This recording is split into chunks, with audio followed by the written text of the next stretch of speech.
എന്റെ മത്സ്യകന്യകേ, നല്ല മീനെ കിട്ടണേ. അണ്ണ നിങ്ങളെന്താണ് കാണിക്കുന്നത്? 2 വർഷമാണ് ഫിഷ് ഉണ്ടെന്ന് പറഞ്ഞ ഒരു യൂട്യൂബ് ചാനൽ തുടങ്ങിയിട്ട് ഇതുവരെ നിങ്ങളൊരു മീൻ പിടിച്ചിട്ടുണ്ടോ? സബ്സ്ക്രൈബേഴ്സ് ചോദിച്ചു തുടങ്ങി, ഒരു മീനെങ്കിലും പിടിക്കുമോ? എടാ ഇത് പെട്ടെന്ന് പിടിക്കുന്ന പരിപാടിയൊന്നുമല്ല, സമയം എടുക്കും. പൈസ ഉണ്ടെങ്കിലേ വിലയുള്ളു. എടാ പണം ആകുമ്പോ വരും പോവും. അതെങ്ങനെ? നിന്റെ ഒരു 50 രൂപ എടുത്തേ. ഇപ്പൊ എന്റെ വന്നില്ലേ, നിന്റെ ഇത് പോയില്ലേ, ഫുഡ് വാങ്ങിച്ചു തരാം കേട്ടോ. അണ്ണ ഫുഡ് മേടിച്ചു തരത്തില്ലേ? വാങ്ങിച്ചു തരാം. നീ അതിങ്ങ് എടുത്തേ. ഫ്രഞ്ച് ഫ്രൈസ് എന്തിനാണ് നമുക്ക് തിന്നാനാ? എടാ നിന്റെ ചാനൽ വലുതാവണ്ടേ? വേണം. അപ്പൊ നമ്മൾ ഈ ട്യൂണ പോലുള്ള വലിയ മീനൊക്കെ പിടിക്കണം. അവര് മൈദ പുല്ല് പുൽച്ചാട്ടി ഒന്നും തിന്നത്തൊന്നുമില്ല. അതില്ലേ ഞാൻ ഫ്രഞ്ച് ഫ്രൈസ് ഇടുന്നത്. എനിക്ക് എന്റെ അമ്മ മാത്രമേ ഉള്ളണ്ണ, അവരാണെ പ്രായമായി വരുവോ. ഇത് സ്നേഹമാണോ നിനക്ക് അവരുടെ അടുത്ത്? അവരുടെ പെൻഷൻ പൈസയിലാണ് ജീവിക്കുന്ന.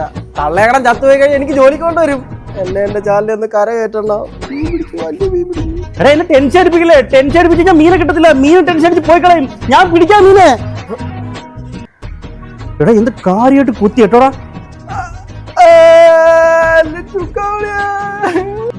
എന്റെ സബ്സ്ക്രൈബറും ബെൽ ബട്ടനും. എടാ ഈ ഫ്രഞ്ച് ഫ്രൈസ് ഇട്ടാലേ മീനല്ല കൊത്തുന്നത്.